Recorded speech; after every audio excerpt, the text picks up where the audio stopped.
Buenas tardes a todos, bienvenidos. En primer lugar, quiero agradecer a todos los que se han sumado al último encuentro de nuestro ciclo de innovación abierta.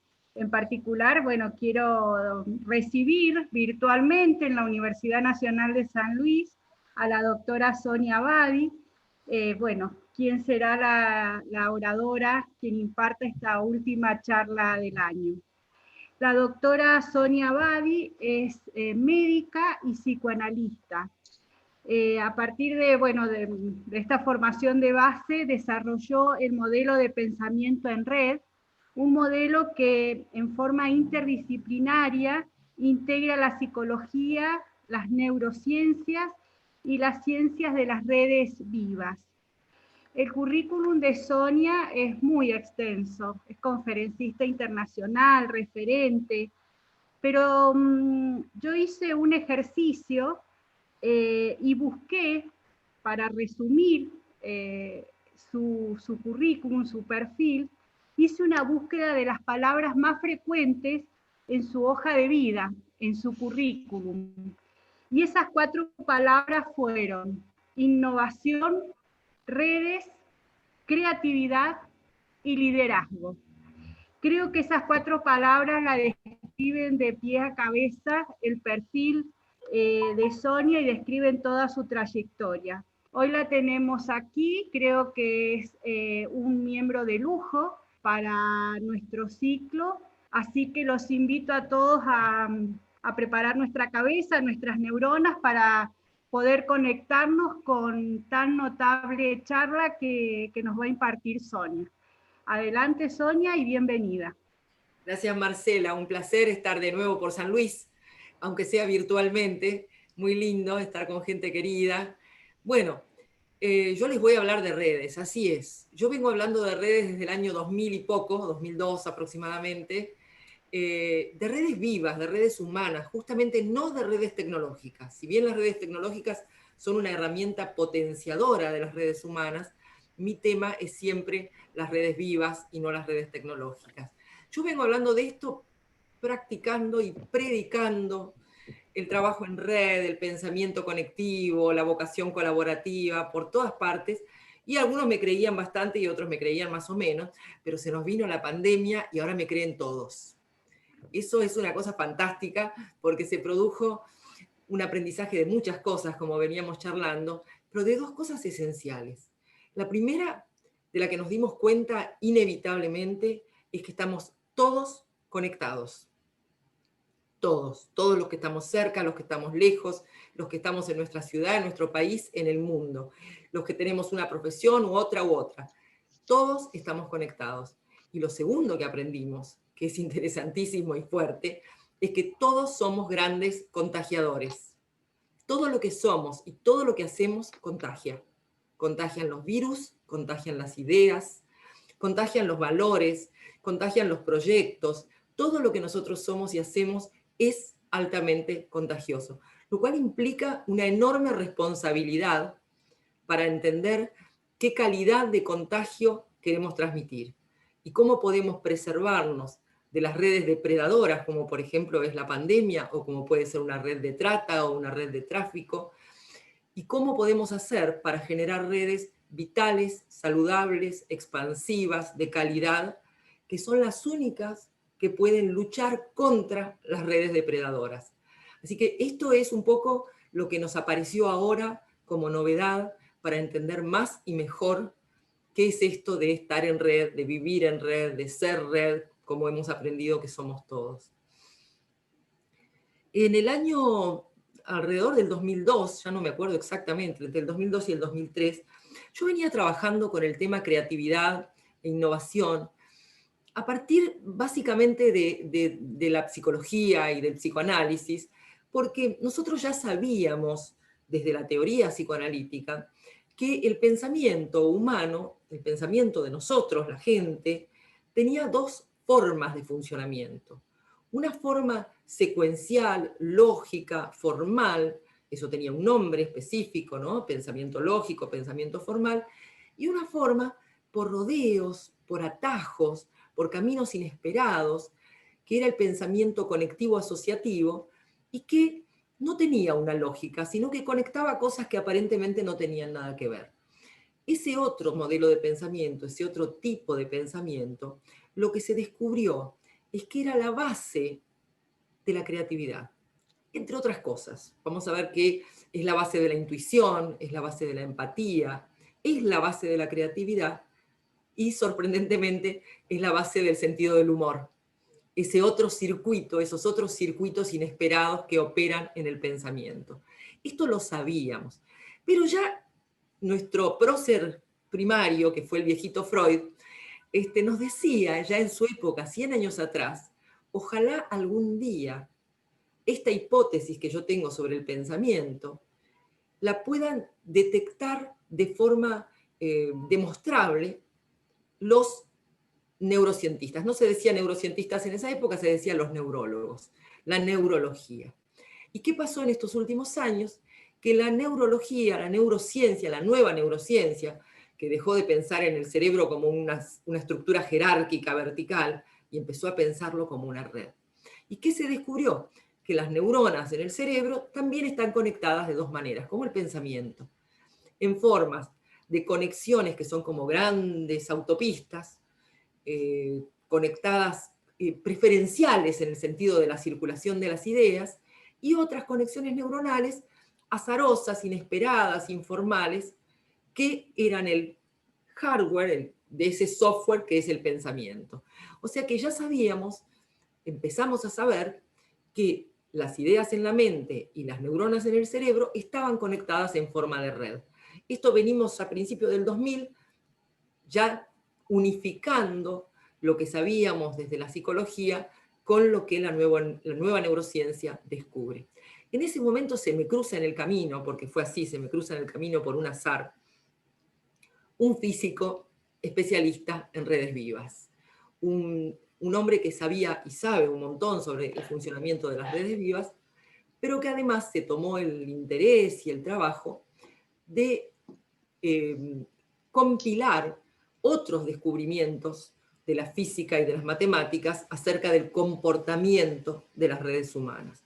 Y escribió un libro que se llamó Linked, Linkeados, que fue mi inspiración en aquel momento, fue el modo en que se me empezó a producir esta innovación abierta que me llevó a crear un modelo que llamé pensamiento en red. Ese modelo tenía una pata en la psicología del pensamiento, una pata en la neurociencia y una pata en la dinámica de las redes vivas, que venía justamente de la física y las matemáticas. Ahí es donde yo empecé a entender esta situación, porque ¿qué hacía este buen señor Laszlo Barabasi?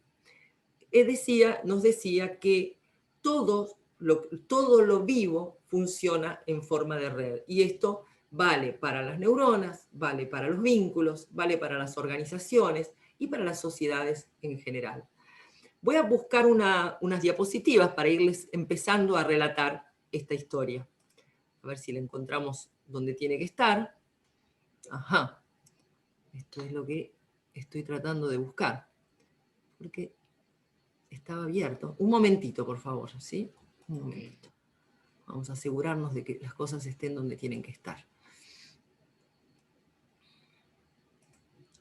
Si yo abro nuevamente acá, tendría que permitirme compartir esa pantalla. Lo vamos a intentar. Acá está. ¿Ustedes la ven? ¿Ven la pantalla? Buenísimo. Entonces, ya estamos en camino. Bueno, entonces, este buen señor que se llama Laszlo Barabasi es un físico, es un investigador en redes vivas, y en ese primer libro, Linkeados, él dice lo siguiente, dice muchas cosas, sinteticé una de sus frases. El descubrimiento de que tanto los sistemas vivos como las personas en una sociedad funcionan como redes complejas que incluyen el orden y lo aleatorio, no es una revolución, sino una revelación. En otras palabras, esto siempre fue así, solo que aún no lo sabíamos. y nos está diciendo, oh sorpresa para mí que venía estudiando este tema desde la psicología y desde la neurociencia, me había vuelto hacia la medicina otra vez para ponerme al día con la neurociencia, nos está diciendo que las personas en una sociedad se conectan igual que las neuronas e igual que las ideas. Y esto es muy interesante porque esto es el camino hacia comprender lo que es la innovación abierta, mirada desde el mundo de las redes. Este fue el primer libro de Laszlo Barabasi en el año 2002 o 2003.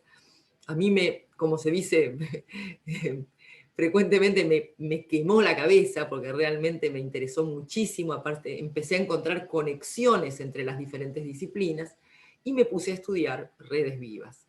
Y descubriendo esto, que tanto las neuronas como las ideas, pero también los vínculos y las empresas y las comunidades funcionaban en forma de red. ¿Qué me pasó a mí cuando llegué a estas conclusiones? Me di cuenta que esto tenía una aplicación muy cercana y muy directa. Que si uno entendía cómo funcionaban las redes, por ejemplo, en un equipo de trabajo, en un equipo de fútbol, en una banda de jazz o en una orquesta sinfónica, yo podía trabajar las redes de esa organización, de ese sistema, para hacerlas de mayor calidad o más fuertes o más expansivas, o hacerlas colapsar si se trataba de una red depredadora, como veíamos antes, podía operar sobre las redes por ejemplo, del tráfico de drogas, o podía operar sobre las redes que a mí me interesaba expandir, como por ejemplo posicionar un producto, fortalecer una organización o posicionar un candidato político. Una vez que uno empieza a entender todo esto, se da cuenta la múltiple aplicación que tenía el concepto de redes vivas. Cuando yo me doy cuenta de esto, rápidamente encuentro la aplicación, lo empiezo a comentar. Al principio lo cuento por curiosidad, por interés, porque quedé fascinada con la idea, porque me pareció fantástico compartirlo. Y empezó a suceder que la gente me decía, ¿podés venir a enseñar esto a mi organización, a mi empresa, a mi universidad? Y ahí empecé mi recorrido con este modelo que llamé Pensamiento en Red, y empecé a contarlo en distintos lados. Claro, yo venía trabajando con esta idea. En el medio, nuestro amigo Laszlo Barabasi ya había publicado 2 libros más, bastante interesantes, pero siempre más desde desde la física, desde la ciencia, más desde lo académico que desde lo aplicable. Entonces veníamos en paralelo. Yo rápidamente generé mi propia innovación abierta, usando lo que él tenía, conectándolo con lo que yo sabía, y rápidamente encontré las aplicaciones, y él, bien académico, bien universitario, como somos también cuando estamos del lado de lo académico, seguía armando teorías y más teorías y más teorías. Hace un año, el amigo Barabasi sacó el libro La Fórmula. Hicimos caminos en paralelo durante todos estos años, porque la fórmula es la fórmula del éxito y es la aplicación de la dinámica de las redes vivas al éxito profesional. ¿Qué hizo este buen hombre? Aparte me parece lindísima su historia. Hizo una consultora, por supuesto, puso una consultora, además de que es profesor en una prestigiosa universidad, y empezó a enseñar cómo tener éxito a partir del buen manejo de nuestras redes humanas. Y tiene, algunas cosas se las voy a contar después, tiene las 5 claves del éxito y cuáles son las claves en términos de redes que uno tiene que potenciar para lograr los mejores resultados en su profesión, en su trabajo, en un proyecto. Así que él también llegó por otro camino, fuimos llegando desde distintos lugares, y yo me encontré con este libro de él, que me sorprendió mucho, porque realmente pudo bajar, como se dice habitualmente, de lo teórico, de lo conceptual, de lo académico, una serie de tips para poder mejorar nuestra capacidad de difundir nuestras ideas, nuestros proyectos, nuestra profesión y nuestros resultados. De hecho, se los recomiendo el libro porque es espléndido. Bien, ¿a qué llegamos entonces? Algo que ya sabíamos a medias, pero lo terminamos de unificar. Todos los sistemas vivos funcionan en forma de red. Las neuronas, las ideas, los vínculos entre las personas las organizaciones y las comunidades. Pero no alcanza con decir esto es una red, porque habitualmente creemos, quizá porque se vulgarizó tanto el término red, que si yo conecto un montón de personas entre sí, ya está, tengo una red. O si conecto un montón de organizaciones o de universidades, tengo una red. Y es verdad, la red está. Pero decir tengo una red no me es de ninguna utilidad. Lo que me va a ser de utilidad es entender lo que la ciencia de las redes nos enseña, que se llama dinámica de las redes complejas, sinónimo de dinámica de las redes vivas. Red compleja y red viva son sinónimos. Entonces, cuando nosotros empezamos ahí sí a estudiar, a entender y a utilizar, gestionar la dinámica de las redes vivas, entonces tiene sentido tener una red o mirar en forma de red a lo que nosotros estamos en ese momento registrando, viendo, organizando. Tal es así que, y vuelvo un momento para atrás, porque es inevitable que uno, si quiere contar la historia de un desarrollo científico o intelectual, no puede dejar de contar su propia historia, porque están totalmente relacionados. En el año 2007 yo saco mi primer libro sobre redes, Pensamiento en Red, conectando ideas, personas y proyectos, y ese libro es casi un manual sobre redes. Tiene ejemplos y todo, pero tiene más que nada la teoría. Pero a lo largo de estos años, mientras yo le enseñaba esto en las organizaciones, lo vivía yo, miraba a la gente y decía, mira vos, esta persona trabaja en red, esta no, este está totalmente enredado y la red le va muy mal. Mientras miraba todo esto, se me empezaron a ocurrir, más que a ocurrir, me empezaron a ocurrir anécdotas, situaciones, personajes que me llamaron la atención. Y los empecé a mirar con la lente de las redes. Y ahí fue que, como contaba Mónica hace un rato, escribí mi nuevo libro, que ya no fue una estructura, diríamos, ingenieril, como cuando uno escribe un manual, donde uno va desarrollando un concepto a lo largo de los diferentes capítulos, sino que son historias breves, miradas con el ojo de la red. Y simplemente están enhebradas, pero se pueden leer en cualquier orden. Por eso lo llamé la prodigiosa trama, Variaciones en clave de red. Eso es el punto donde estoy hoy con esto de las redes. Pero vuelvo a lo que quería contarles. Yo puedo decir tengo una red, y puedo decir la tengo porque me sirve, porque la puedo usar, si sé cómo funciona la dinámica de las redes. Solamente si sé cómo funciona, tiene sentido que yo mire mi red con ojos interesados, con ojos interesantes. Y eso es lo que les quiero contar de a poco. Vamos a mirar la red en los vínculos, que siempre es la manera más fácil de detectarla. En los vínculos, las personas se conectan de dos maneras. Todas las personas nos conectamos de dos maneras. Por lazos formales y predecibles y por lazos informales y azarosos.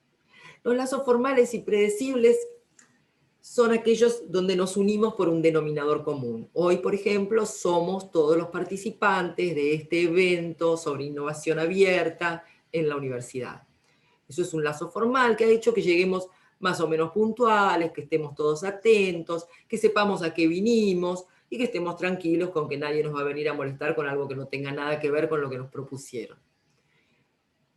Pero los lazos informales y azarosos nos unen por otras cosas, por intereses por fuera del denominador común, por nuestras pasiones, por las cosas que nos gustan en la vida, por cosas de personalidad. Esos lazos informales y azarosos también forman parte de la red. Los lazos formales y predecibles son muy buenos en las redes porque generan orden, coordinación de esfuerzos, le generan a la red consistencia y nos producen confianza. Sabemos con quiénes estamos, quiénes son, dónde estamos y sobre todo a qué vinimos. ¿Cuál es nuestro proyecto, objetivo, para qué estamos aquí? Los lazos informales y azarosos son esos que en estos días nos estamos perdiendo, que son los cafecitos en el medio de los congresos o las charlas de pasillo, que lamentablemente en este momento es más difícil sostenerlas, y que hacen que nos encontremos por afinidades previsibles o inesperadas, que de golpe nos pongamos a conversar con alguien y se teja una trama interesante, básicamente no porque somos profesionales de la misma profesión, sino porque nos gustan las mismas comidas o los mismos deportes, o porque tenemos alguna afinidad emocional, porque hemos vivido experiencias parecidas. Y esos lazos informales y azarosos le dan a la red más conexiones. Densidad, porque tiene más conexiones. Dinamismo, porque las conexiones se mueven, porque nos conectamos por lo que ya sabíamos, pero también desde otros lugares. Diversidad, o sea, colorido a nuestra red. Y lo más importante, expansión.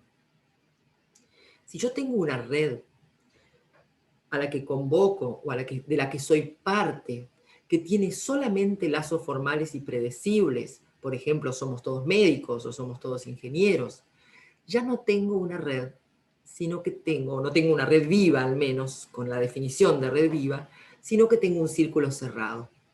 Los círculos cerrados son buenos porque generan orden, coordinación, consistencia, confianza, pero tienden a fosilizarse y a envejecer. Entonces, está bueno que yo desarrolle mis vínculos formales y predecibles, está buenísimo, por todas las cualidades que tiene ese aspecto, esas conexiones de la red. Pero si yo quiero que mi red expanda, mi red laboral, profesional, social, necesito de los lazos informales y azarosos. Porque dice la teoría de redes, y la pueden comprobar, que jamás una red se expandió por los lazos formales y predecibles. Todas las redes nuestras, humanas, sociales, personales, se expanden a través de los lazos informales y azarosos. ¿Qué son quiénes? Los amigos de nuestros amigos, los que conocimos en una reunión o en un viaje, no son las personas con las que habitualmente interactuamos. Yo cuento en el libro nuevo un pequeño ejemplo que muestra muy fácilmente algo que se podría mostrar con números, pero yo lo quiero mostrar con la anécdota. Por supuesto que nuestro amigo Barabasi se los muestra con números y lo pueden ir a leer y van a ver los números, pero yo se los voy a contar desde la anécdota. Imaginen ustedes que son, o somos, me incluyo, somos 4 matrimonios que nos reunimos siempre en casa de alguno, una vez por mes, a cenar. Y ya nos conocemos hace mucho tiempo y tenemos muchos temas de conversación en común y nos encanta reunirnos y sabemos quién es quién porque ya la verdad que tenemos una larga historia en común. Pero resulta que esta tarde llama a uno de los invitados, justo se va a hacer en mi casa esta noche, y me llama y me dice, mirá Sonia, te cuento que mi hermano, que es ingeniero hidráulico y vive en Holanda, vino a visitarnos a Buenos Aires. Y resulta que no lo puedo dejar solo en la casa, ¿lo puedo llevar a la cena esta noche? Pero claro, ¿cómo no lo vas a traer? Por supuesto, está invitadísimo. Perfecto. Pongo un cubierto más, en lugar de 8 vamos a hacer 9 esta noche. Y preparo todo, como siempre, y viene el ingeniero hidráulico. ¿Qué pasa en esa reunión? Se habla de otros temas que nunca habíamos hablado. Se habla de personas que resultó que él se había ido hace 10 años, pero tenemos amigos en común. Empezamos a hablar entre nosotros de otras cosas. Y más aún, yo descubro que amigos míos que conozco de toda la vida saben o conocen o les interesan un montón de cosas que nunca me las habían contado. Es decir, todas las interacciones se van a modificar. ¿Y dónde se van a modificar? Entre nosotros. ¿Y dónde más se van a modificar? Acá, en la cabeza. Las conexiones neuronales y mentales se empiezan a multiplicar. ¿A partir de qué? De que entró una persona nueva en el grupo, en un grupo donde todos nos conocíamos. Y ahí les voy a contar entonces, sí, un teorema, uno de los 2 teoremas base del funcionamiento de las redes vivas. Y el primer teorema dice, cada vez que en una red de lazos predecibles se agrega un lazo azaroso, aumenta la conectividad de toda la red. Es decir, se tiraron una cantidad de puntas entre nosotros que no existían hasta que apareció un lazo azaroso en nuestros lazos predecibles que ya conocíamos.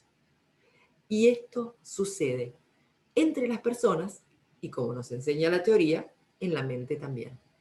Cada vez que una idea nueva, converso con alguien nuevo, que me habla de un tema que yo no conocía, cada vez que interactúo con alguien nuevo, se me producen, y esto hoy se ve por microscopio electrónico, nuevas conexiones neuronales. No solo nuevas conexiones de ideas, sino nuevas conexiones neuronales. Cada vez que yo interactúo con personas nuevas, mi cerebro se cablea cada vez más. Y a la vez, y voy despacito caminando hacia el concepto de innovación abierta, cuanto más conexiones nuevas tenemos en el cerebro, más valencias disponibles tenemos para conectar con las ideas de los otros. Con lo cual nos vamos preparando para ese camino de la co-creación y de la innovación abierta. A mayores interacciones, más cableo del cerebro y de las ideas, a mayor cableado cerebral e ideativo, más potencial de interactuar con los otros, de co-crear y de generar innovación abierta. Este es el camino. Y les conté el primer teorema. El primer teorema dice, entonces, cada vez que a una red de lazos formales y predecibles le agrego un lazo informal, aumento la conectividad de toda la red, cosa que acabamos de demostrar con esta anécdota, y que sucede entre las personas y también en la mente. Pero la segunda ley dice que existen personas que operan como hubs. Un hub es un gran conector, es un convocante, es alguien que hace que los demás se conecten entre sí. Hoy personas, por supuesto, como Mónica, como Vicente, como Marcela, han operado como hubs, han hecho que todos ustedes estén hoy aquí, que yo esté aquí con todos ustedes, y no solamente nos han conectado con ellos, sino que nos han conectado entre nosotros. Un hub es un gran conector, alguien que conecta a los demás entre sí. ¿Y cuál es el segundo teorema?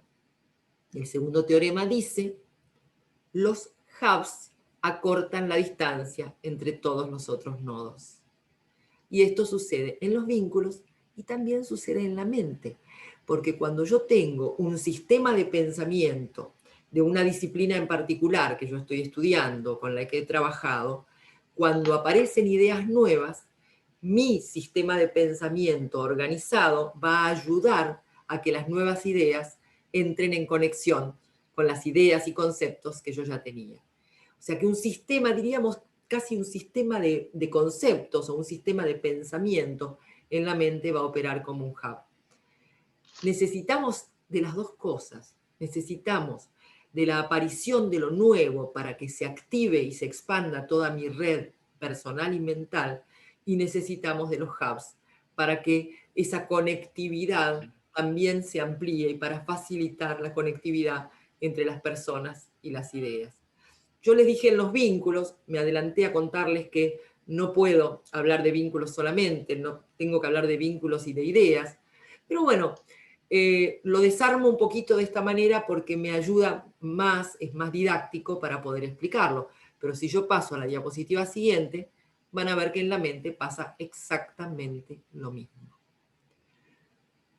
Esto es el gráfico típico del hemisferio izquierdo del cerebro y el hemisferio derecho del cerebro.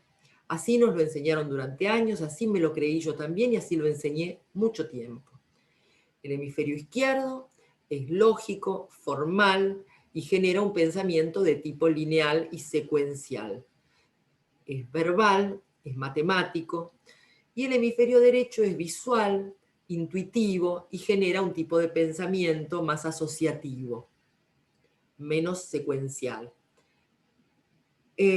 Lo que descubrimos gracias a la ciencia de las redes en los últimos años es que esto muy bonito que se ve así en este dibujo y que yo sigo usando porque es muy didáctico para mostrarlo, en realidad es una trama. Todo lo que vemos en color azul clarito a la izquierda en el hemisferio derecho es la red de lazos formales y predecibles. Y todo lo que vemos en colorido está mezclado, está unido con el otro hemisferio y es la red de los lazos informales y azarosos. Hoy sabemos que esto está mezclado, que no está directamente definido de un lado o del otro. Hoy sabemos que es una red, más allá de que sean dos los hemisferios. Y vamos a ver entonces que la trama del pensamiento formal va a tener conexiones lógicas y coherentes, va a generar relaciones de causa-efecto, estamos en estado de alerta, en atención, mirando al objetivo, y lo usamos básicamente en forma total, digamos así, cuando tenemos que realizar, cuando tenemos que concretar. El otro tipo de pensamiento es el pensamiento intuitivo, implica la intuición, implica la empatía, la creatividad, como les decía, y el sentido del humor. Y es el que abrimos la red cuando necesitamos crear, pensar, co-crear y estar ya no alerta de manera lineal, puntual, sino con la mente abierta para encontrar en los otros inspiración, posibilidad de co-crear, posibilidad de generar innovación. Es decir, que la innovación, y por supuesto la innovación abierta, proviene no solamente de la capacidad de utilizar nuestros conocimientos y ponerlos en juego todos juntos, sino de ese paneo que hacemos del entorno, de la realidad y de esa posibilidad de sintonizar con la mente de los otros. Ahí juegan muchísimo la intuición y la empatía. La pura lógica rara vez lleva a la innovación. Necesitamos el sustento de la red dura del pensamiento lógico, pero necesitamos esa plasticidad mental, neuronal, interpersonal, para poder llegar a lo nuevo, a la co-creación y a la innovación abierta. Y acá apareció otro señor, que también les quiero recomendar. Él es Malcolm Gladwell, es un periodista y divulgador científico, y también trabaja sobre redes. También me llegó por casualidad su libro, también más o menos para la misma época, Blink, el primer libro de él, Blink o Parpadeo, traducido al castellano, tiene que ver con el conocimiento intuitivo y con darle un valor, diríamos hoy, científico al conocimiento intuitivo. Entonces él habla de un montón de experimentos que se han hecho, de cómo la intuición es una forma de conocimiento tan válida como el pensamiento lógico. Y otra vez nos habla del éxito, este habla de la clave, el otro hablaba de la fórmula, pero bueno, fíjense a dónde va este señor, y nos seguimos acercando a la innovación abierta. Así como las personas lineales tienden a acaparar la información valiosa o a atesorar sus contactos influyentes, los agentes multiplicadores facilitan la interconectividad entre los otros miembros de la red. Es decir, que hay personas que al tener una mente lineal tienden permanentemente al temor de que les roben las ideas o no quieren prestar o presentarnos a sus contactos porque sienten que ellos van a perder algo importante que tienen. Mientras que las personas que piensan conectivamente, piensan en red, diríamos, saben que en la medida en que ellos contacten a sus contactos entre sí, o compartan sus buenas ideas, o colaboren en el proyecto del otro, la red se va a ir ampliando, fortaleciendo, creciendo, y van a salir ganando todos de alguna manera.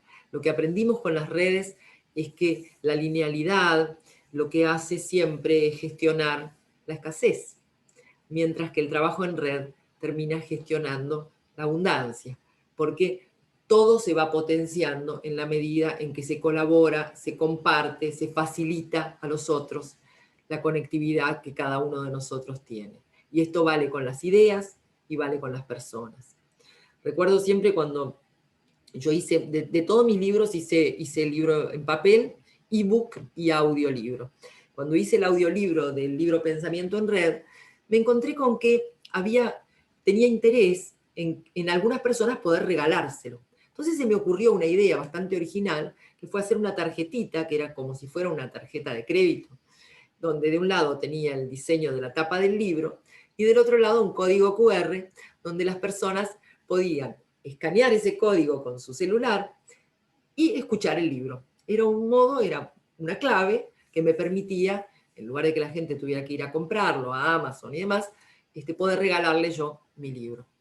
Entonces un día me encuentro con un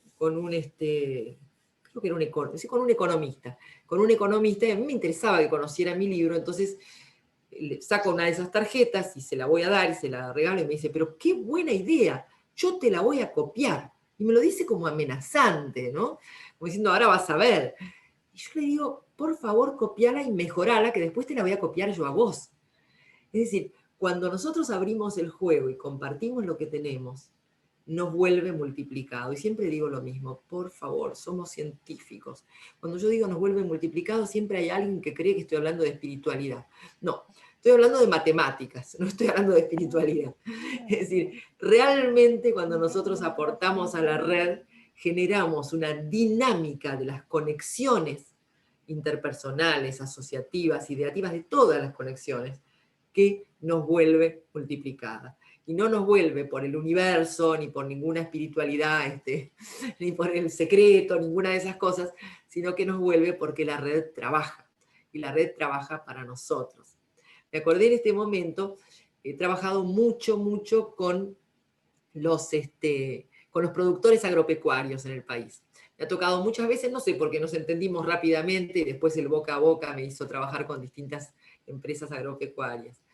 Y entonces ellos me decían, siempre venía esta pregunta, me decían, pero nosotros somos, vos decís que una sola conexión nueva que entra a una red preexistente aumenta la conectividad de toda la red.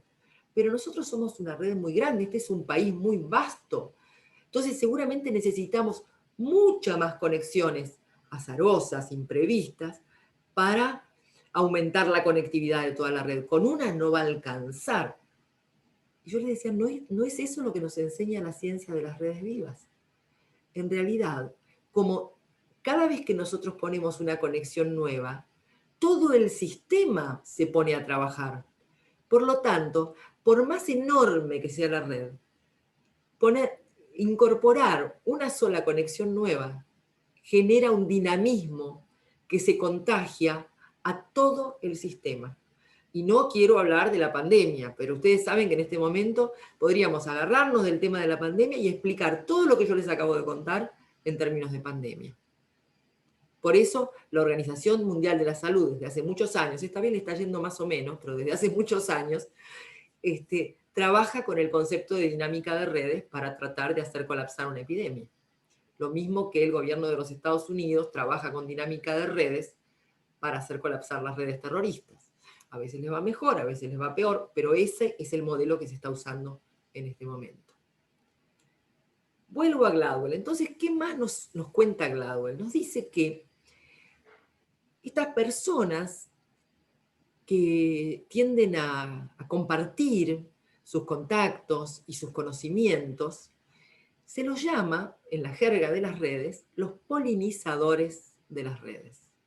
¿Por qué polinizadores? Porque ayudan a que las redes se mantengan vivas y expansivas. Y se definen en 3 categorías. A mí me encanta esto de las 3 categorías porque hace que rápidamente todos nosotros nos preguntemos qué clase de polinizador soy y aprendamos a detectarlo tanto en nosotros como en los demás. Los polinizadores de las redes son personas que tienen mentes conectivas y vocación colaborativa. Y se los llama de 3 maneras, 3 categorías. Los enterados son los que aman, los que tienen la vocación, diría uno, de compartir información y conocimientos de calidad. Los que cuando encuentran algo bueno, inmediatamente tratan de compartirlo con otros para que otros también lo puedan aprovechar y lo puedan usar. Rápidamente, lo pueden hacer desde un aviso en el periódico hasta un modelo científico, hasta simplemente saber algo que a una persona en particular le puede interesar y rápidamente tratar de compartírselo, transmitírselo. Esos son los enterados. La segunda categoría son los conectores. Los conectores son los celestinos de la red. Son aquellas personas a las que les gusta conectar personas. Por supuesto que han armado parejas en su vida, presentando amigos y amigas, pero sobre todo han generado encuentros laborales, proyectos en común, situaciones de innovación abierta, porque donde encuentran a alguien que tiene algo que ver con algún otro que conocen de otro lado, rápidamente se apuran a conectarlos entre sí. Esos son los celestinos de la red, son los conectores y son aquellos que, ¿vieron cuando uno, a veces, a mí ya no me pasa, pero a gente un poco más chica le pasa, que van a festejar su cumpleaños y entonces hacen una fiesta para los compañeros de oficina o de la facultad, otra fiesta con la familia, la abuelita, los primos, y otra fiesta con los ex compañeros de colegio de la secundaria. ¿Por qué? Porque les da terror que se les mezclen. A ver si los compañeros de la secundaria cuentan algo de uno que nosotros del trabajo no saben, o si la abuelita dice alguna tontería, bueno, por si acaso.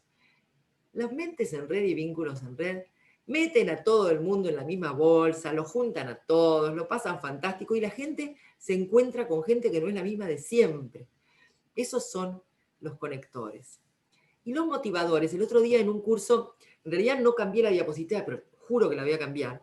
El otro día en una charla que di sobre esto, cuando hablé de los motivadores, uno me dijo, en realidad tendrías que llamarlos contagiadores, y los voy a llamar contagiadores. ¿Qué son los contagiadores en términos de redes? Son aquellas personas que tienen tanta pasión, entusiasmo, compromiso con lo que hacen, que los demás se quieren acercar. Son atractores. Son personas que cuando se meten en un proyecto, rápidamente aparece gente que le dice, ¿te puedo ayudar? ¿Puedo colaborar? ¿Podemos aliarnos en esto? Me interesa trabajar con vos. Los motivadores son gente con la que los demás quieren hacer cosas. Estas tres categorías son de tres tipos de personas. Sí, de alguna manera lo son. Hay personas que son más enterados, otros que son más conectores, otros que son más motivadores. Pero yo los invito a los que me están escuchando que se pregunten si tienen alguna de estas características. ¿Quiénes se consideran enterados? ¿Quiénes se consideran conectores? ¿Quiénes se consideran motivadores? ¿Por qué? Porque lo primero que les va a pasar es que nadie les había dicho nunca que estas son habilidades importantes y que son habilidades que llamaríamos de red. Y que hoy, en el mundo en que vivimos, esas habilidades de red son centrales en cualquier actividad que hagamos en la vida, cualquier profesión, cualquier actividad, cualquier empresa, nos importa muchísimo tener habilidades de red. Entonces ustedes lo primero que van a hacer ahora es legitimar esto. Ah, mirá vos, así que yo era un conector y nunca me habían puesto ese título, ni me habían dicho que era una habilidad transversal a todas las actividades del mundo. Entonces, ahora sé que soy conector, pero qué interesante. ¿Y seré un enterado también? No, no soy un enterado. Ah, mira, ¿y se podrá aprender a ser un enterado? Y bueno, ahora que sé que es una cosa importante, por ahí empiezo a trabajar sobre eso.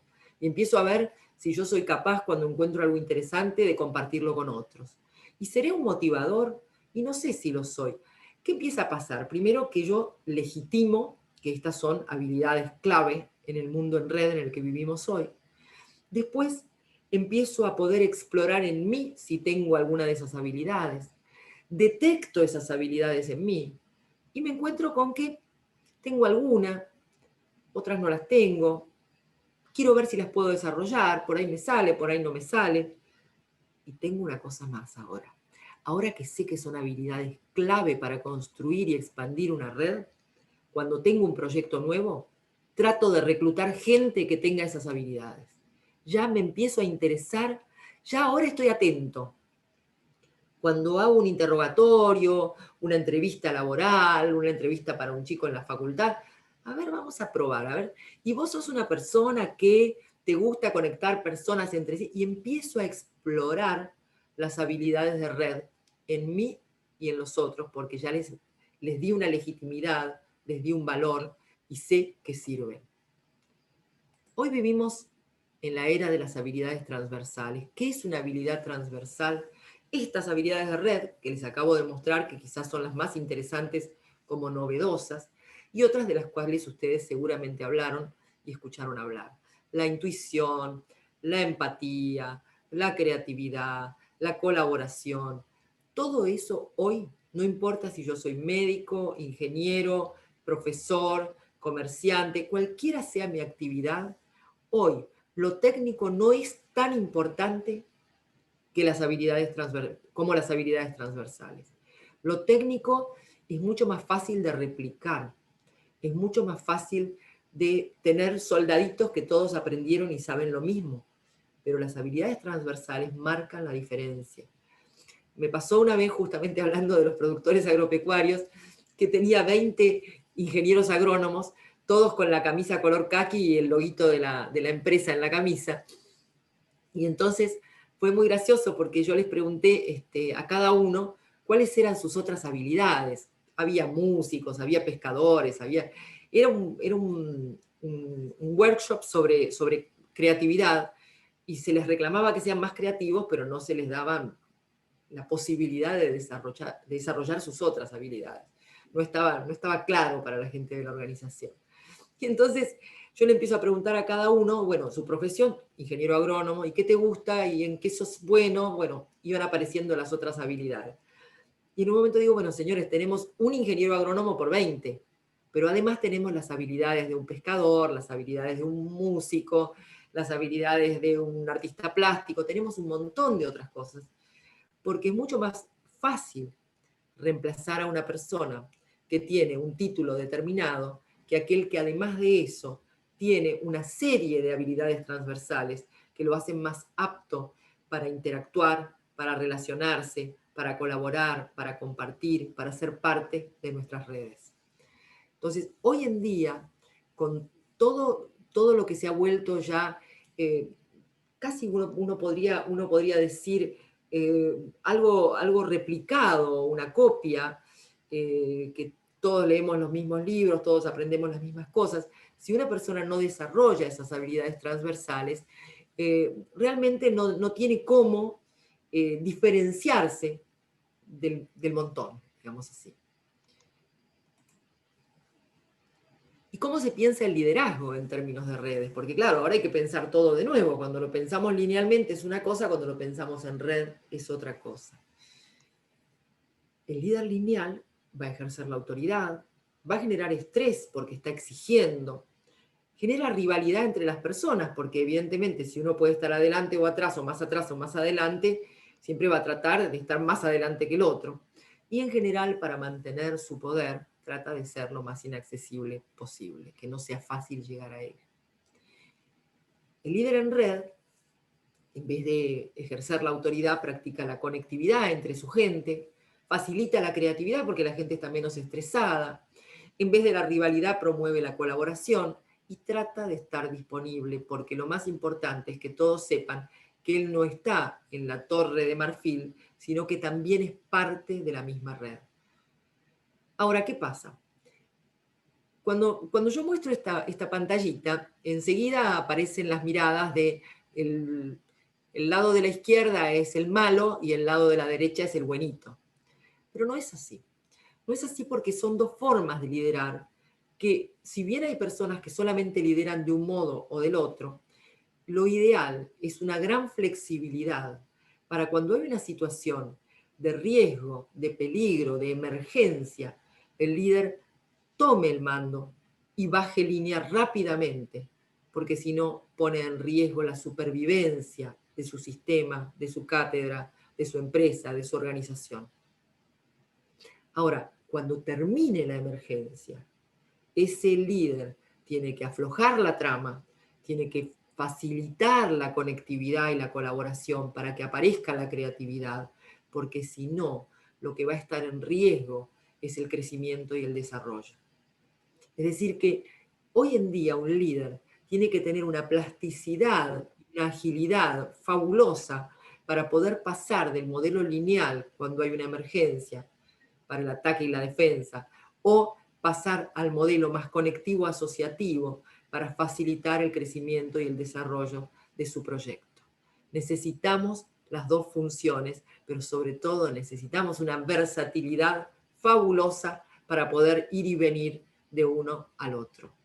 Y esto se ve incluso en la familia, en la crianza de los hijos, en los dos modelos. En la medida en que podamos regular los dos modelos, vamos a poder generar toda la estructura que se necesita de responsabilidad, de compromiso, pero al mismo tiempo dejar que el chico experimente, pruebe y de esa manera se desarrolle y crezca. ¿Alguien oyó hablar de crisis? Bueno,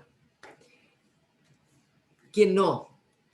¿Qué es una crisis? Crisis hay de todo tipo, crisis personales, crisis de pareja, crisis laborales, crisis económicas, crisis del país y hoy una gran crisis en el mundo. El reflejo casi espontáneo, natural, ante una crisis de nosotros los humanos miedosos es la retracción. Cuando uno dice, bueno, desencillar hasta que amaine, bueno, bajar las velas porque hay mucho viento, hay que achicar porque estamos en crisis. Todo lo que nos enseñaron en la vida y lo que aprendimos de las experiencias del mundo lineal, vertical, en el que venimos viviendo hasta hace muy poco tiempo, nos enseñaron que en la crisis hay que achicar, hay que retraerse. En el mundo en red, ante una crisis, en el mundo en red que ya era en red pero no lo sabíamos, cuando empezamos a mirar el mundo en forma de red, ante una crisis, lo que hay que hacer es expandirse uno, sus vínculos, sus proyectos, sus ideas, porque lo que nos va a sostener en la crisis es la expansión, o sea, es la misma red. Lo que nos va a sostener en la crisis es la red. Entonces va a haber un empresario que me va a decir, pero ¿cómo voy a hacer para expandirme si me quedé sin dinero? Bueno, use otra cosa que no sea dinero, aproveche sus vínculos. ¿Y cómo voy a hacer si mi proyecto quedó en cero en este momento, está colapsado? Bueno, fíjese alrededor quién hay que esté haciendo otras cosas y ofrézcale ayuda. Únase al proyecto de otro. Ya llegará el momento de que el otro colabore con tu proyecto. Todos los recursos, conocimientos, vínculos, ideas, todo lo que tenemos, todos los recursos que tenemos, los vamos a poner a disposición de la red. ¿Por qué lo vamos a poner a disposición de la red? Porque la red somos nosotros. Porque la red es una parte nuestra y nosotros somos una parte de la red. Entonces, todos los recursos que yo ponga en la red van a generar ese tipo de abundancia que yo también estoy necesitando. Es contraintuitivo totalmente, uno dice, no, pero no sirve, no va a funcionar, voy a perder más todavía. Sin embargo, no es así lo que pasa. Cuando yo pongo mis recursos a disposición de la red, salgo beneficiado yo también. Acá tenemos otro señor muy interesante que habla de las crisis. Este es un economista, pero es un economista con una formación intelectual, humanística muy, muy amplia, por eso es tan interesante. Él se llama Nassim Taleb. Nassim Taleb se hizo famoso en el año 2008 cuando fue la crisis en los Estados Unidos, escribió El Cisne Negro. Tiene un capítulo muy lindo que nos muestra un poco cómo son las crisis y los traumas, ¿no?, en la vida. Tiene un capítulo que se llama ¿Por qué se caen los puentes? ¿Por qué se caen los puentes? Es muy interesante. Los puentes se caen porque no estamos preparados para lo inédito. ¿Cómo se construye un puente? El puente se construye evaluando cuál fue la mayor crecida de ese río a lo largo de la historia. Entonces se lo hace suficientemente sólido para que aguante la mayor crecida que tuvo el río. Pero la próxima crecida muy probablemente sea mayor que la crecida por la cual se construyó el puente. Y por eso se caen los puentes, porque no estamos pensando que probablemente lo que venga no se va a parecer en nada, o por lo menos no se va a parecer en todo, a lo que ya conocíamos. Esa es la historia de su primer libro, pero el último, que también salió hace poquito, a mí me encanta andar por las librerías y preguntar cuáles son los últimos ensayos interesantes de cualquier disciplina, y eso siempre nos lleva realmente a abrir la cabeza, ¿no? No hay que leer solamente cosas de la propia ciencia o de la propia disciplina. Y fíjense lo que nos dice Nassim Taleb. Dice, los seres vivos y los sistemas complejos, otra vez las redes, sistemas complejos, están formados por componentes que interaccionan entre sí, intercambiando información por medio de estresores, es decir, por medio de tensiones. Lo antifrágil mejora en las crisis, prospera y crece al verse expuesto a la volatilidad, el azar, el desorden y los estresores. ¿Y qué es lo antifrágil? Él va a definir a las personas y a las organizaciones en 3 categorías. Va a decir que personas y organizaciones pueden ser robustos, por ejemplo, una empresa muy sólida, con un capital de muchos años y consistente, pueden ser robustos. ¿Qué es un robusto? Es el que aguanta. Viene la tormenta, viene la crecida del río, viene la gran crisis, y es tan sólido y tan fuerte que lo que hace es plantarse y aguantar. Esos, cuando pase la crisis, van a tener la fortuna de estar igual que antes. No está mal. Nada se quebró, nada se rompió, seguimos aguantando y estamos tan fuertes como antes, pero no cambiamos. O sea, no nos hemos beneficiado con la crisis. Lo que hemos hecho es aguantarla, pero no hemos logrado cambiar nada. Después están los frágiles. Los frágiles son las personas y las organizaciones que tienen pocos recursos de recuperación y tienden a quebrarse en las grandes crisis.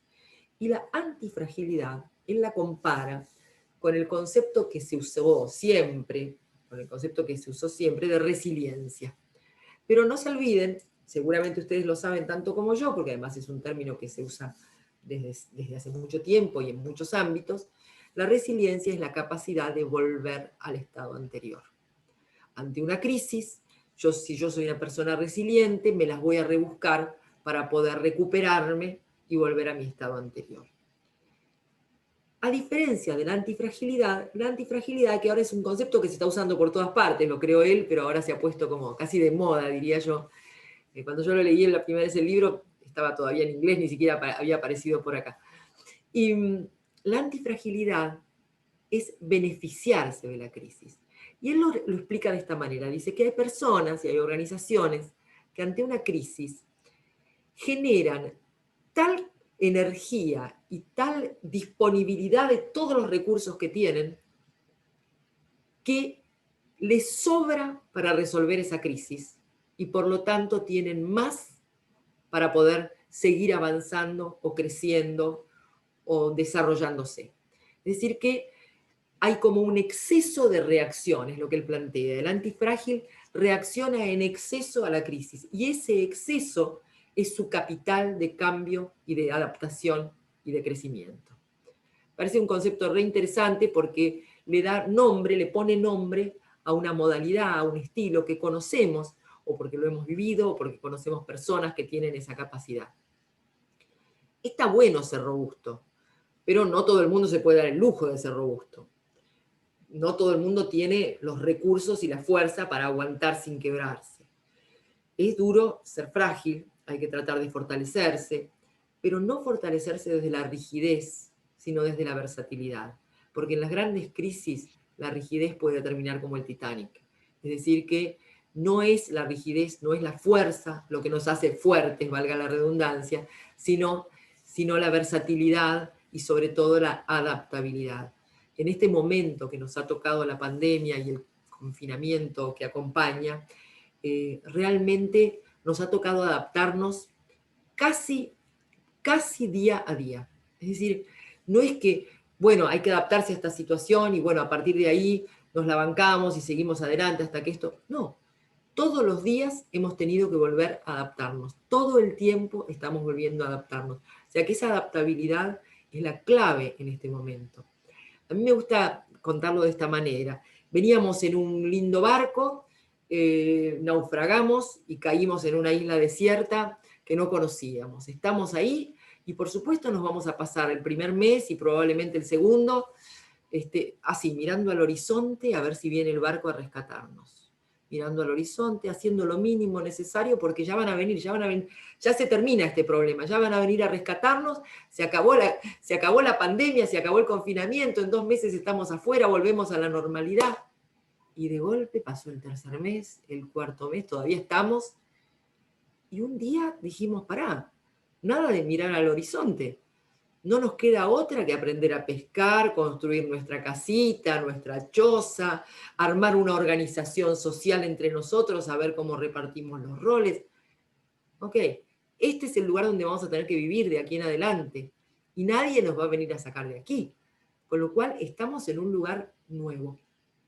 Realmente estamos en un nuevo lugar y tenemos que aprender un montón de cosas, y muchas de las que aprendimos hace 2 meses hoy ya no nos sirven, y otra que la aprendimos mañana tampoco nos va a servir dentro de un mes. Así estamos, esto es la famosa incertidumbre, y no nos queda otra que navegarla, no nos queda otro que navegarla y hacernos un poquito amigos de la incertidumbre. ¿Cómo? Aceptando el desafío de adaptarnos cada vez, aceptando el desafío de colaborar, de estar con los otros, de compartir, de aportar, de todas las formas en que tejemos la red. En la medida en que nosotros mantengamos nuestra red sana, activa, expansiva, vamos a tener mejores recursos propios y comunitarios para lidiar contra la red depredadora y todas las enormes consecuencias que nos está trayendo. Sigo un poquito más. No mucho más. ¿Cómo creamos valor entonces? ¿Cómo creamos valor? Tratando de aportar todo lo que sabemos y todo lo que tenemos a las redes de las que somos parte. Eso nos va a dar presencia, visibilidad, prestigio si lo que damos es de buena calidad, y vamos a pasar a ser referentes en lo nuestro, en nuestra profesión, en nuestra comunidad, en nuestro lugar de trabajo. ¿Qué es ser un referente? Ser un referente es alguien que los demás aprecian, valoran y al que los demás se quieren acercar de alguna manera. Ahora, cuando yo paso a ser un referente en la red, ¿soy simplemente alguien más valioso para mí mismo y eso me da orgullo, me llena el ego? En parte. Pero lo más importante no es eso, sino que cuando yo soy un referente, genero en mi red un valor extra. Es decir, una red que tiene un referente más es una red más valiosa. Y cada uno de los nodos, o sea, de los miembros de esa red, pasa a tener más valor. Y esto es una de las cosas que enseña nuestro amigo Laszlo Barabasi, con el que empecé hablando al principio. Nos dice, cuando yo ofrezco a la red mis recursos de calidad, la red me empieza a ver como alguien valioso. Pero además, ser miembro de esa red para cada uno de los miembros se transformó en más valioso. Cuanto más referentes tenga una red, más valiosa es la red y más se valora ser miembro de esa red de la cual todos quieren ser parte. Entonces, esa es una de las reglas, de las 5 claves del éxito que plantea nuestro amigo Barabasi. Lo más importante no son los logros que uno tiene, sino cómo valora la red esos logros en el sentido de qué le aportan de interesante a esa red. Es decir, los logros que yo tengo valen en la medida en que mi red de pertenencia consideren que le están agregando valor a ellos. Si yo lo que aporto, lo que yo hago, mis logros, mis resultados son valiosos para la red, entonces yo empiezo a adquirir prestigio. Y luego sucede algo que él llama apego preferencial, que es algo sumamente interesante. El apego preferencial es que cuanto más logros tengo yo, más visibilidad tengo, pero también más posibilidades de tener más logros. Porque si la gente quiere trabajar conmigo, yo voy a tener más posibilidades de crecimiento. Cuanto más aporte yo a la red, más enriquezco a la red, pero más la red me va a enriquecer a mí. El ejemplo que él da es un ejemplo que los científicos conocemos muy bien. Dice, cuando un científico gana un premio, tiene mucho más chances de volver a ganar otra vez un premio. Y esto sucede con los científicos, sucede con los actores, sucede en muchísimos ámbitos, porque se va construyendo valor, y ese valor que yo voy construyendo le aporta a todo mi sistema, y ese sistema a su vez me sostiene y me brinda reconocimiento a mí. ¿Pero de qué va a depender? De que mis logros no sean logros del ego, que sean logros que los otros puedan considerar valiosos para ellos, lo que yo estoy aportando a la red. Y quiero cerrar esta parte, y después habrá preguntas y charlaremos, con alguien que quiero mucho y que hoy en día nos si bien es un historiador, piensa como un filósofo y nos ha aportado muchas cosas interesantes, que es Yuval Harari. Yuval Harari, que tiene aquel libro fantástico de Animales a Dioses, y el último que son las 21 lecciones para el siglo XXI. ¿Y qué dice ahí? Y yo creo que ahí me estoy yendo un poco más allá de las redes, pero creo que nos da para pensar mucho, porque tiene todo que ver con las redes, aunque no lo parezca de primera. Hasta que uno empieza a leer todo en red, como me pasó a mí cuando hice el libro nuevo. Él dice, en este momento de crisis, hoy, en la crisis que estamos viviendo todo el mundo, todo el planeta, enfrentamos dos opciones particularmente importantes. La primera es entre la vigilancia totalitaria y el empoderamiento ciudadano. O sea, aclaro yo, tenemos la posibilidad de llegar a una vigilancia totalitaria en nuestros países, en nuestro mundo, o de empoderarnos como ciudadanos. Y la segunda es entre el aislamiento nacionalista, aislarnos para supuestamente protegernos de la peste, y la solidaridad global. Y lo voy a volver a leer porque me parece que está llena de contenido, es muy intensa la frase, y me parece que vale la pena volver a decirla como para entender todo su significado de red, justamente. En este momento de crisis enfrentamos dos opciones particularmente importantes. La primera es entre la vigilancia totalitaria y el empoderamiento ciudadano. La segunda es entre el aislamiento nacionalista y la solidaridad global. Yo votaría por el empoderamiento ciudadano y la solidaridad global. No sé ustedes qué piensan. Paro acá, pongo las redes, por si a alguno le interesan, y me expongo a las preguntas.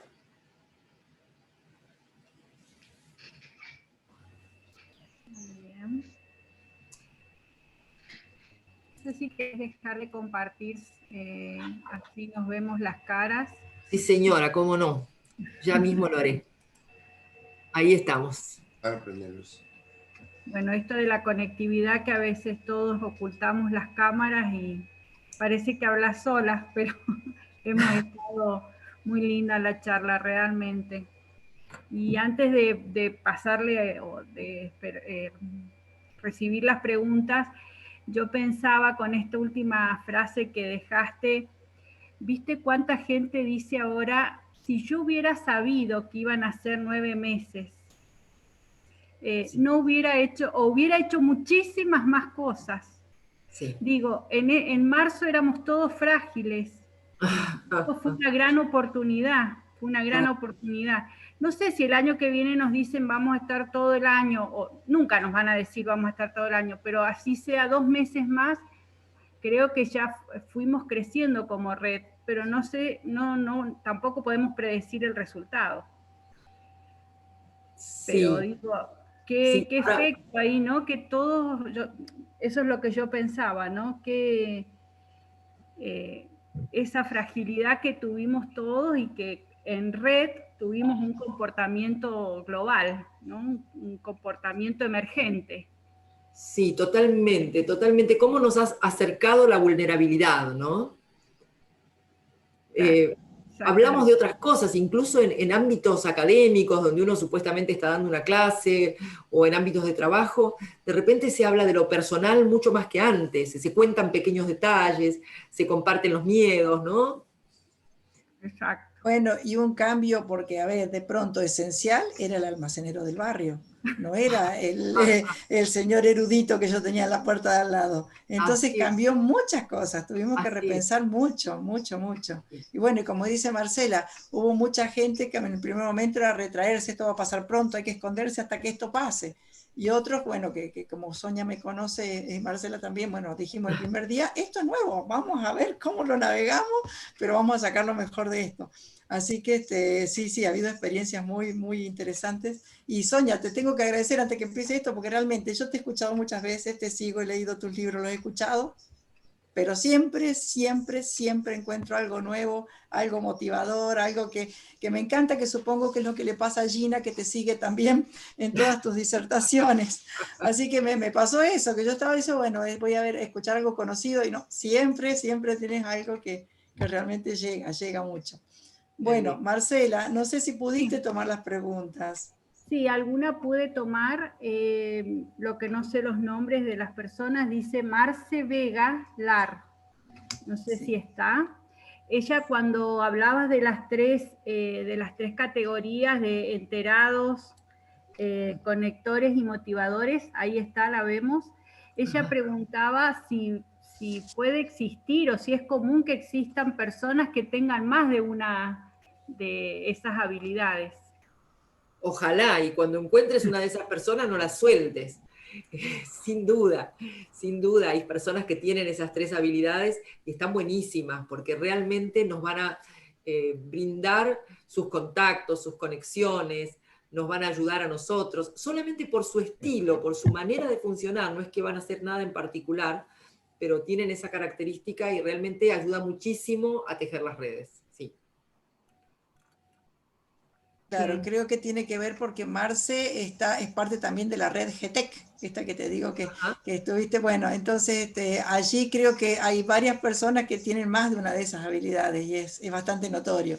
Así que creo que por eso esa red está viva y empezamos tímidamente, no sé si éramos 20 personas en 2016 y ahora lleva más de 100 personas. Y bueno, y cada vez, cada uno que entra siente que es más valioso ser parte de la red. Entonces, exactamente. Valoriza claro. la red y se valoriza a sí mismo por ser parte de una red valiosa. Eso es lo más interesante. Así es. Nosotros tenemos en esta facultad un ciclo de desarrollo de estudiantes. Nosotros, claro que sabemos que hay que generar otras capacidades en los estudiantes, que nosotros las llamábamos blandas. Somos una facultad de ciencias exactas, de ingeniería y demás. Entonces, bueno, uno puede armar el programa perfectamente. Ahora, estas capacidades o estas habilidades, estas tres habilidades de las que hablabas, son transferibles, se pueden enseñar. Esa es una de mis... se pueden enseñar, digamos, desde la teoría o desde la experiencia de conocer a alguien que sea contagiador, por ejemplo. Bien, bien. Lo primero es que gran parte de nuestras habilidades llamadas blandas son naturales y se podan en la educación, lamentablemente. Al revés. O sea que mucho de lo que queremos desarrollar ya estaba ahí y se perdió por el camino y hay que recuperarlo. Entonces hay que recuperarlo, pero yo creo que lo que más ayuda, honestamente, es la legitimidad. Cuando uno legitima esas habilidades, cuando uno les da valor, cuando uno dice que la intuición es valiosa, que la empatía es valiosa, que la capacidad de colaborar es valiosa, cuando uno empieza a reconocer esas habilidades como habilidades y no como rasgos de carácter que tienen alguna importancia relativa, entonces la gente les empieza a prestar más atención. Eso es un camino. Un camino es la legitimidad y la posibilidad de recuperar ciertas cosas que en la educación lineal, formal, se pierden por el camino o se deslegitiman. Y por otra parte, sí, se puede trabajar en forma de talleres, en forma de experiencias, no desde la teoría, sino desde la experimentación. Tener, aparte de las actividades más formales, algunas actividades interactivas, de juego, de taller, de creación sin un fin específico, ayudan muchísimo a desarrollar esas habilidades. Bien. Bien, Elda pregunta. Elda, ¿estás? Sí, hola Elda. ¿Tenés el micrófono muteado? ¿Querés hacerle la pregunta a la doctora? Sí, buenas tardes, Sonia. Excelente la charla. Mira, lo que yo te preguntaba es si en realidad, en tu experiencia, el tema del desarrollo de estas habilidades necesarias para el mundo de hoy y para trabajar en una red dinámica, es mucho más difícil el desarrollo de estas habilidades para aquellas personas que de alguna forma nacimos en un mundo más lineal, menos incierto, menos complejo. Si vos notás que hay mayor resistencia al cambio, desde las, o simplemente depende de la propia personalidad, de las experiencias. Digo, ¿cuánto de nuestro entorno influye en el desarrollo de estas habilidades? Bien, nuestro entorno, como sabemos, nos marca, nuestra personalidad está marcada por el entorno. Y nuestra personalidad marca al entorno, es un ida y vuelta permanentemente. Nosotros influimos sobre nuestro entorno y el entorno influye sobre nosotros. La educación influye sobre nosotros, esta linealidad, como decías, también influye sobre nosotros, el mundo lineal, ese hemisferio izquierdo, ¿no es cierto?, para el cual nos han educado, no es un hemisferio colaborativo, sino que piensa más bien de forma individualista, discriminando lo diferente. Entonces, en parte venimos de un contexto que no nos ha ayudado a entender esto de la red. En parte la misma red nos está llevando a entenderla, porque nos vamos encontrando con situaciones, con personas, con experiencias que nos van mostrando el valor de darse cuenta que somos parte de una red. Nos cuesta bastante, lo tenemos como medio trabado eso, pero poco a poco, en la medida en que lo experimentamos y empieza a darnos resultados, entonces empezamos a reconocer el valor del funcionamiento de la red y reconocernos como parte de la red, y vemos que eso además nos hace bien. Nos sentimos menos solos, menos asustados, nos sentimos más acompañados y podemos tener proyectos de más trascendencia que los que tenemos solamente en forma individual. O sea que nos ayuda a trascender, nos ayuda a estar contenidos, nos ayuda a estar acompañados, y nos cuesta al principio porque nos mata la desconfianza, lamentablemente. Una vez me tocó en una provincia que no es la de ustedes, en una provincia argentina, me tocó dar una charla sobre estas cosas, y había un funcionario que, cuando yo hablé de la confianza, en un momento de confiar en la red, de confiarse a la red, bueno, desarrollé algo sobre la confianza, y él levantó la mano y me dijo: doctora, yo le quiero decir que confiar es algo muy, muy peligroso. Bueno, le dije yo, y puede ser, es bastante peligroso, tiene razón. Ahora, desconfiar es más peligroso todavía, porque genera un círculo negativo, un circuito negativo de desconfianza recíproca, y no sirve para crear lazos y para construir.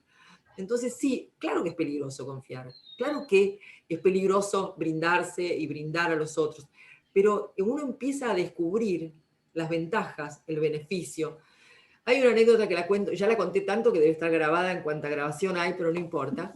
Me pasó con un grupo de empresarios, eran 12 dueños de empresas, y yo estaba dando una charla sobre todo esto, y había uno que me desconfiaba todo lo que decía. Decía, bueno, no, pero si usted colabora, entonces le roban las ideas. No, pero entonces mi competidor va a ganar más que yo. Y así era todo lo que yo decía le molestaba y estaba en contra.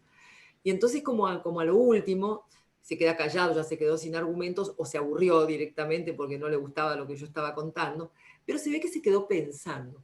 Cuando yo termino todo y explico lo de ser un referente y lo de aportar a la red y cómo te vuelve en abundancia y demás, el hombre se queda mirándome y me dice, ¿sabe que ahora me entendí todo?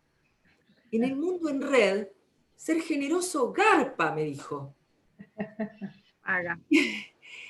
Y entonces yo le dije, y de hecho lo cumplí, le dije, ¿te puedo robar esa frase, por favor? Porque la voy a usar cada vez que dé una charla. Y quiere decir que uno realmente termina descubriendo los beneficios, no las ventajas, los beneficios de colaborar, de trabajar en red.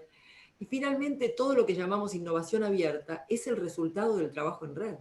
No existiría la innovación abierta si nos condicionáramos a un círculo cerrado de personas que deciden entre investigadores o entre gerentes o entre X o entre artistas, innovar entre ellos. Eso no es innovación abierta y nunca llega tan lejos ni tan expansiva como llega la innovación que atraviesa las fronteras de los círculos cerrados.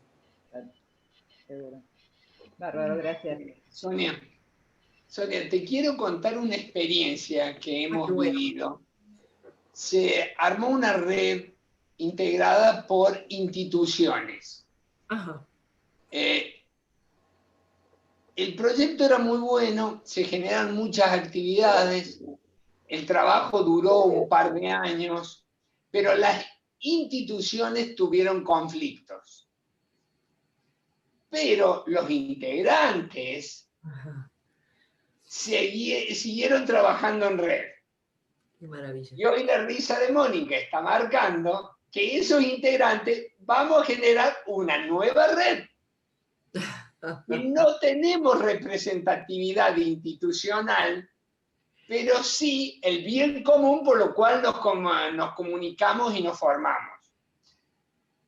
El hecho que nos juntó era lo importante. Y ese hecho que nos juntó nos va a seguir juntando y nos siguió juntando, pese a que las instituciones decían no se junten. Bien.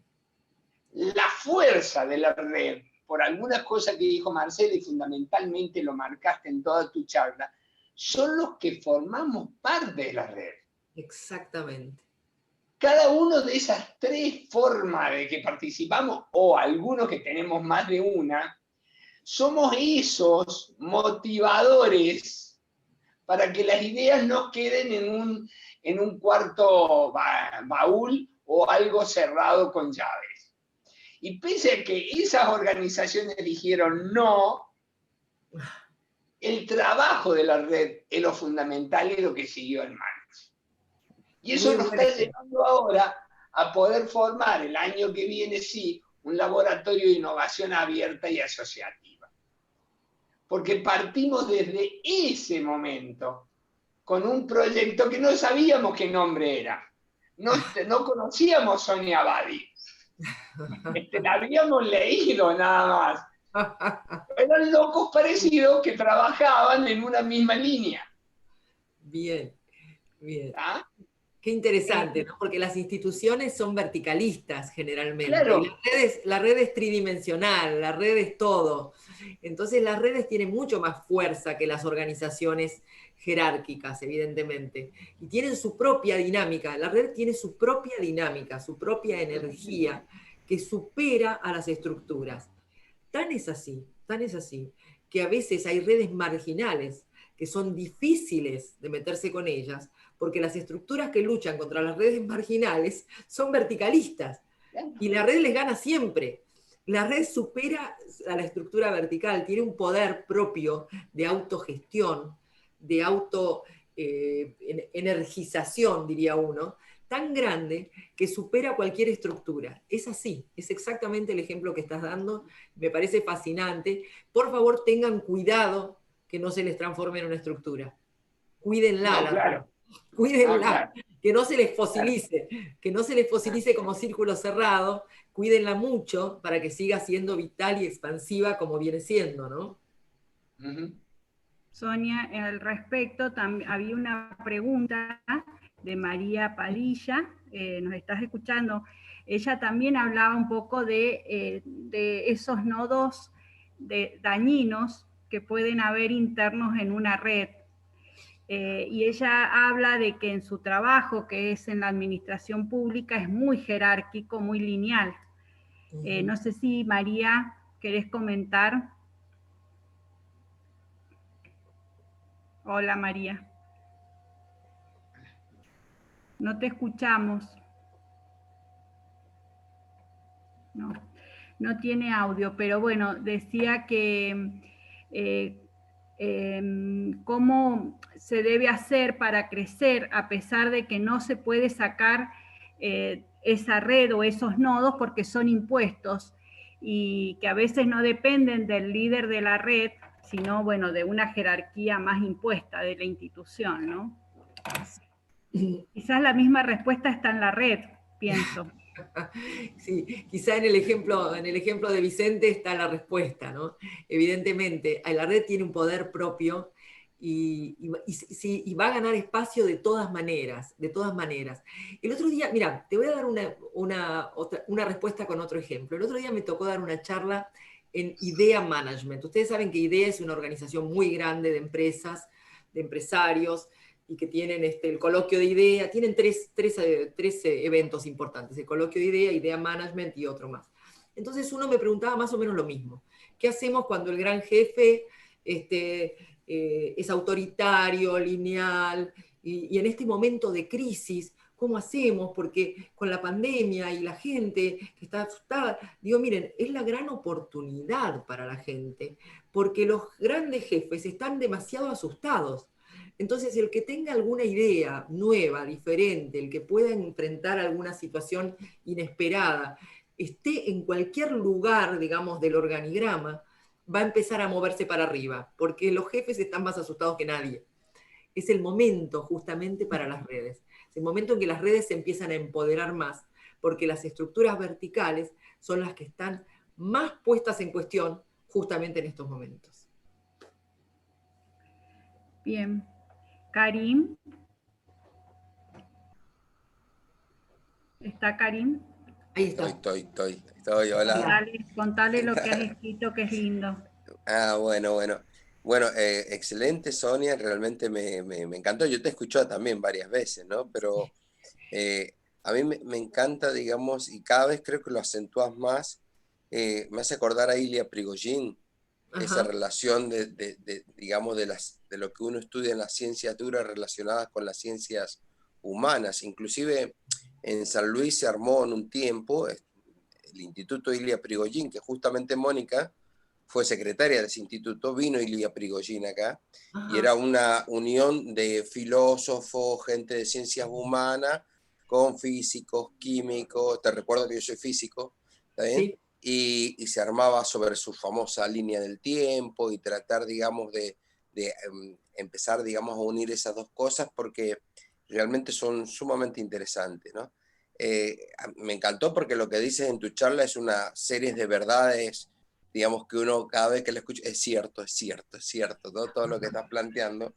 Pero cuando a mí me trae el recuerdo, digamos, de mi formación, de que más antiguamente, yo creo que últimamente se ha abierto, siempre las redes empezaron como círculos cerrados. Y ahí iba un poco mi pregunta.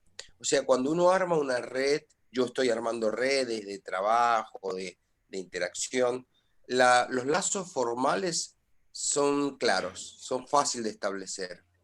Pero ¿cómo uno puede introducir a la red que los lazos informales van a enriquecer de una manera formal? ¿Cómo introducir, cómo decirles, miren, permitan lazos?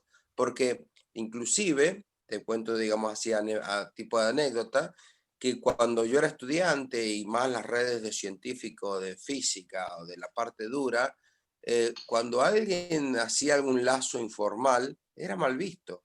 O sea, decían a mí mismo, o sea, por ejemplo, a mí me encantaba decir, che, vámonos a un bar a charlar, a tomar, y me decían, miralo, se fue a tomar cerveza con tal, o sea, ¿me entiendes? Y ahora me doy cuenta que eso ha enriquecido un montón. Justamente yo, hablando con Mónica un poco, termino siendo un conector de muchas cosas, pero es como si estuviera entendiendo todo lo que planteaste, pero no sé cómo uno tendría que decirle a la gente, mira, permitan los lazos informales, porque van a enriquecer.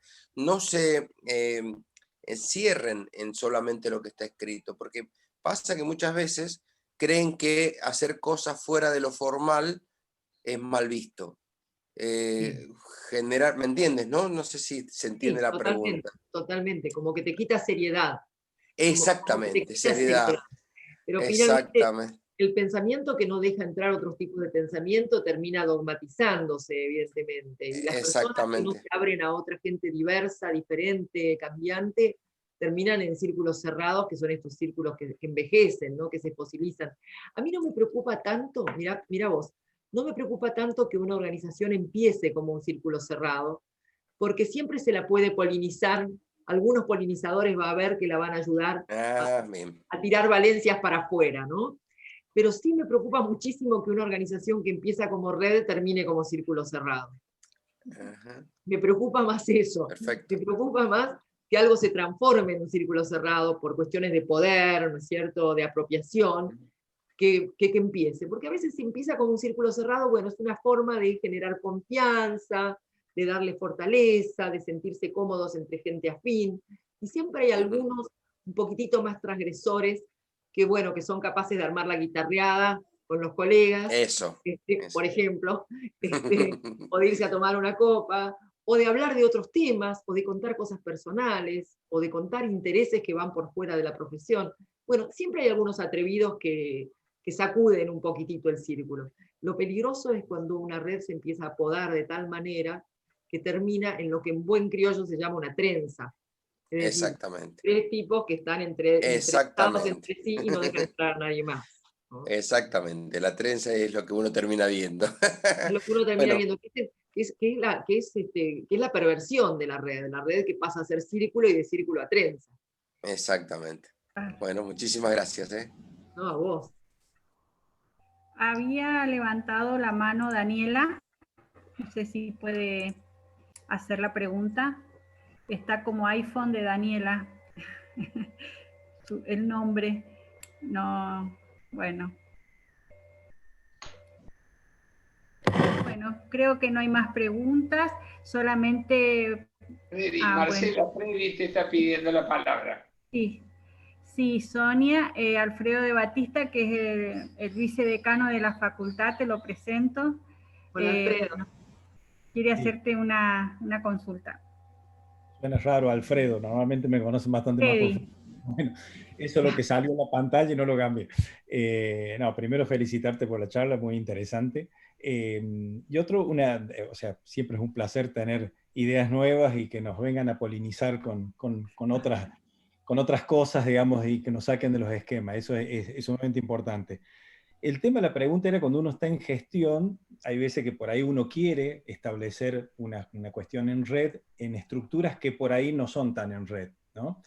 Y un poco que decía hace rato, creo que María Badilla, el tema de esos nodos que tienen resistencia y que cómo hacer la gestión, si hay algún tipo de catalizador o de desinhibidores para tratar de fluir con eso. Hoy nosotros con la pandemia lo vivimos al revés, digamos. Vimos que cuando hay distancias, las velocidades se ralentizan y es más difícil que la red se propague. Justamente lo que estamos poniendo es inhibidores, nos alejamos, nos separamos.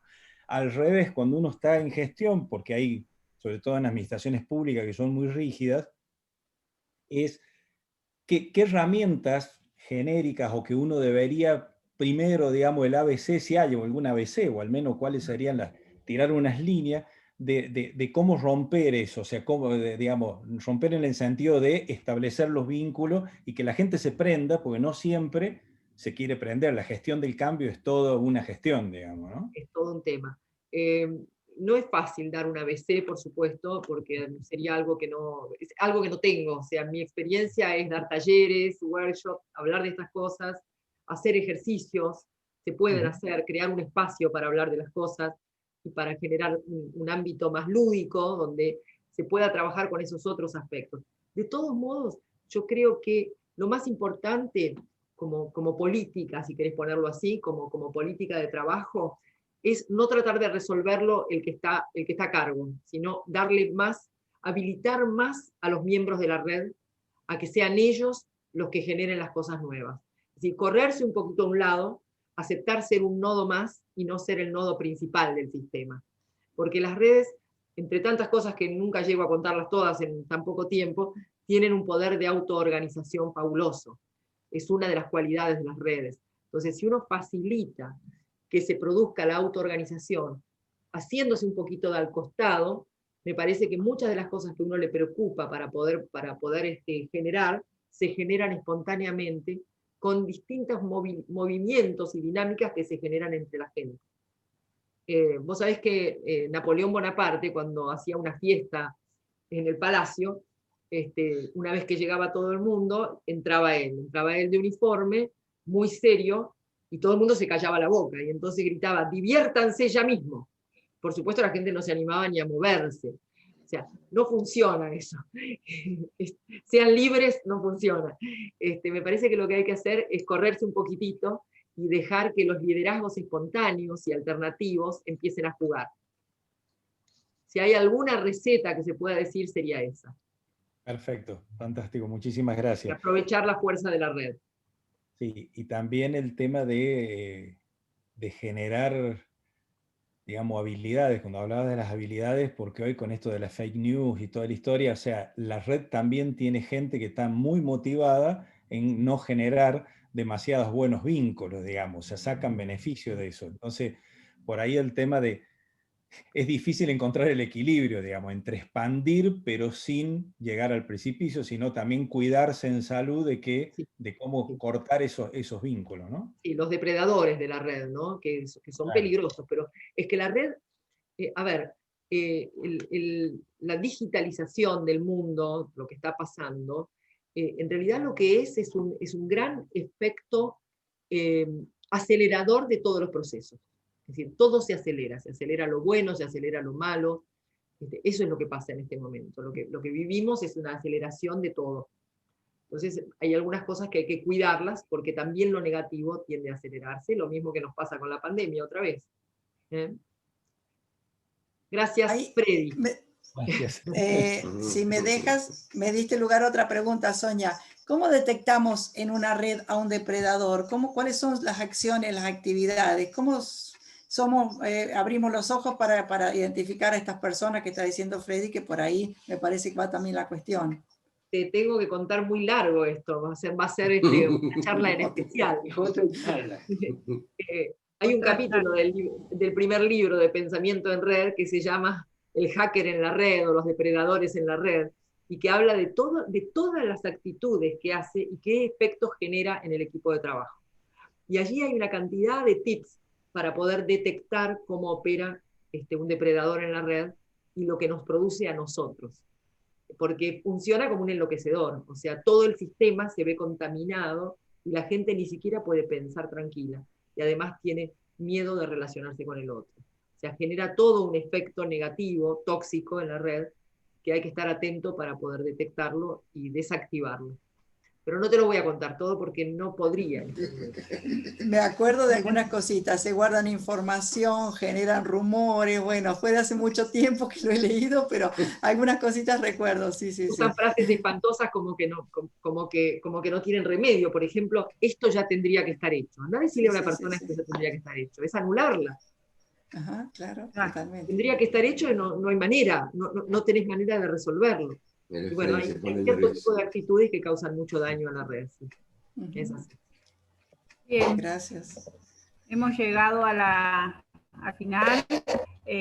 Bueno, Sonia, todos los demás comentarios son que muy interesantes las charlas, que te felicitan. Ya están proponiendo hacer otra charla de muchos de los temas que has tocado. Quiero agradecerte en nombre de la Facultad de Ciencias Físico-Matemáticas y Naturales por haber participado. Realmente fuiste una inspiradora. Esperemos que, como dije al principio, se conecten muchas dendritas nuestras a partir de esta charla, ¿no? Y para cerrar, no sé si Mónica o Vicente, que han sido los organizadores de esta charla, bueno, ¿quieren cerrar? Sí, agradecerles a todos, fundamentalmente a Marcela y a Freddy, que nos permitieron jugar en estos meses con este ciclo de innovación abierta. Veo que prendió la cámara un colaborador muy fuerte que no te presentamos, que es Hugo Jofreizu, que es otra de las personas que nos ayuda a pensar diariamente cada vez que nos sentamos a la mañana a trabajar. Y en ese espacio que nos permiten desde la Secretaría de Innovación y Desarrollo generar estos conceptos tan libres de actividades que nos permitan posiblemente darle una mirada distinta a estas ciencias tan duras en donde estamos formando parte y podernos conectar desde este lugar con cada una de las disciplinas. Sonia, dijiste algo muy importante al principio que tenía que ver con esto de que todos formamos parte. No hay ninguna de las profesiones que queda fuera. Nos necesitamos entre todos. Y en las redes fundamentalmente generamos esto. Cuando Mónica te contó que nosotros le hacemos unas preguntas terminado la charla y le mandamos para que tengan toda la grabación de lo que ha ocurrido ahora. Lo importante es trabajar con las devoluciones, porque ahí nos enriquecemos y ahí generamos eso que vos dijiste, los disparadores de las redes. Sin los conceptos teóricos estamos en la línea que tú marcaste. Eso es muy importante. Y decirles a todos, en el agradecimiento que tenemos contigo, que esperemos un 2021 con mayor crecimiento. Hola, se cortó. Para las fotos, si pueden encender las cámaras. Mayores libertades y cada vez tengamos mayor posibilidades. ¿Ah? Y te agradecemos nuevamente y posiblemente el año que viene volvamos a molestarte en otra de las charlas. Qué lindo. Bueno, muchas gracias por dejarme ser parte de su red. Yo también estoy contenta de tener una nueva red a la cual pertenecer, así que muchas gracias. Gracias. Bueno. ¿Foto? ¿Ya hiciste la foto? Si pueden prender las cámaras para una foto final, un recuerdo con Sonia. Bueno, pero muchos por ahí por internet se les dificulta. Ahí va la foto. Yo estoy sacando hace rato. Ah, bueno. Después elijan la que salen mejor. Bueno, muchas gracias a todos. Gracias, Sonia. Hasta la próxima. Gracias, Marcela. Gracias a todos. Gracias. Gracias. Felices fiestas a los que no veamos. Gracias. Que tengamos un buen año. Muchas gracias, Sonia. Gracias.